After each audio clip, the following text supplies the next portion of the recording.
Praise the lord. ప్రభు అయిన యేసుక్రీస్తు నామములో మీ అందరికీ వందనములు. దేవుని వాక్యమును మనము చదువుకుందాం. లూకా శుభవార్త 13వ అధ్యాయము 12వ వచనం నుండి 14వ వచనం వరకు.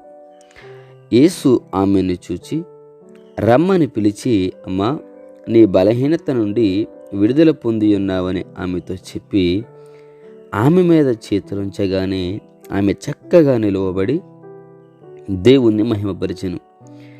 యేసు విశ్రాంతి దినమున స్వస్థపరిచినందున ఆ సమాజ మందిరపు అధికారి కోపముతో మండిపడి జనసమూహమును చూచి, పని చేయదగిన 6 దినములు కలవగనుక ఆ దినములలోనే వచ్చి స్వస్థత పొందుడి, విశ్రాంతి దినమందు రావద్దని చెప్పాను. ప్రియమైన దేవుని బిడ్డలారా, యేసు ప్రభువు ఒక సమాజ మందిరములో బోధిస్తూ ఉన్నారు. బోధిస్తున్నటువంటి ఆ సమయంలో 18 సంవత్సరముల నుండి బలహీనపరచు దెయ్యం పట్టిన ఒక స్త్రీ అక్కడ ఉంది. ఆమె నడుమంతా వంగిపోయింది. నిలబడలేనటువంటి పరిస్థితి, చక్కగా నిలబడలేనటువంటి పరిస్థితి. ఆయన వాక్యం చెప్తూనే ఆవిడ యొక్క పరిస్థితిని అంతటిని గమనిస్తున్నటువంటి గొప్ప దేవుడు. ప్రియమైన దేవుని బిడ్డలారా, అటువంటి సమయంలో ఆవిడలో ఉన్న ఆసక్తిని చూసి ఆవిడ అంటాడు కదా, అమ్మా ఇక్కడికి రా అమ్మా అన్నారు. ఆవిడ రాగానే ఆవిడ మీద చేతులు ఉంచగా ఆవిడ చక్కగా నిలబడింది. Praise the lord. వంగిపోయినటువంటి నడుము సరిచేయబడింది. ఆవిడలో ఉన్న బలహీనపరిచే దెయ్యము వెళ్ళగొట్టబడింది. చక్కగా నడుస్తున్నటువంటి, చక్కగా నిలబడుతున్నటువంటి ఆవిడ దేవుణ్ణి మహిమపరుస్తూ ఉంది, దేవుణ్ణి ఘనపరుస్తూ ఉంది. అయితే అక్కడున్న సమాజ మందిరపు అధికారి అంటున్నాడు కదా,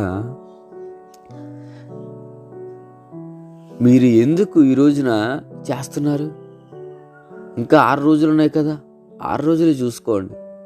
ఈరోజు ఎవరు స్వస్థత పొందడానికి రావద్దు, ఎవరు స్వస్థపరచొద్దు అని చెప్పేసి యేసు ప్రభు మీద, అక్కడున్న వారి మీద కూడా కోపపడుతున్నట్లు మనం చూస్తూ ఉన్నాం.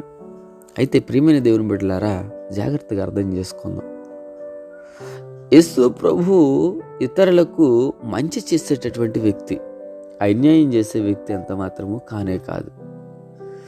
ఇతరులను బాగు చేయాలనుకునే వ్యక్తి, నాశనము చేయాలనుకునే వ్యక్తి ఎంత మాత్రము కానే కాదు.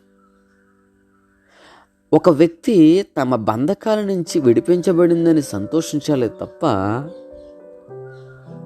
బాధపడకూడదు అనే యొక్క విషయాన్ని మనం నేర్చుకుంటూ ఉన్నాం. చూడండి, ఇతరులకు మంచి జరిగినప్పుడు మనకి అసూయ కలుగుతూ ఉంటుంది, మనకి ద్వేషం కలుగుతూ ఉంటుంది, మనకి విషపూరితమైనటువంటి ఆలోచనలు కలుగుతూ ఉంటాయి. జాగ్రత్తగా అర్థం చేసుకోవాలి ప్రియమైన దేవుని బిడ్డలారా. దానిని మన నుండి తొలగించాలని ఈరోజు దేవుడు మనతో మాట్లాడుతూ ఉన్నాడు. ఆ సమాజ మందిరపు అధికారి, అయ్యో 18 సంవత్సరముల నుండి బాధపడుతున్నటువంటి ఆ తల్లి ఈరోజు ఆ బాధల నుండి విడిపించబడింది అన్న ఆలోచన ఎంత మాత్రము తనకు లేదు. మంచి చేసినటువంటి యేసు ప్రభువును కూడా వారు కోపంతో మాట్లాడుతున్నట్లు కూడా మనం చూస్తున్నాం.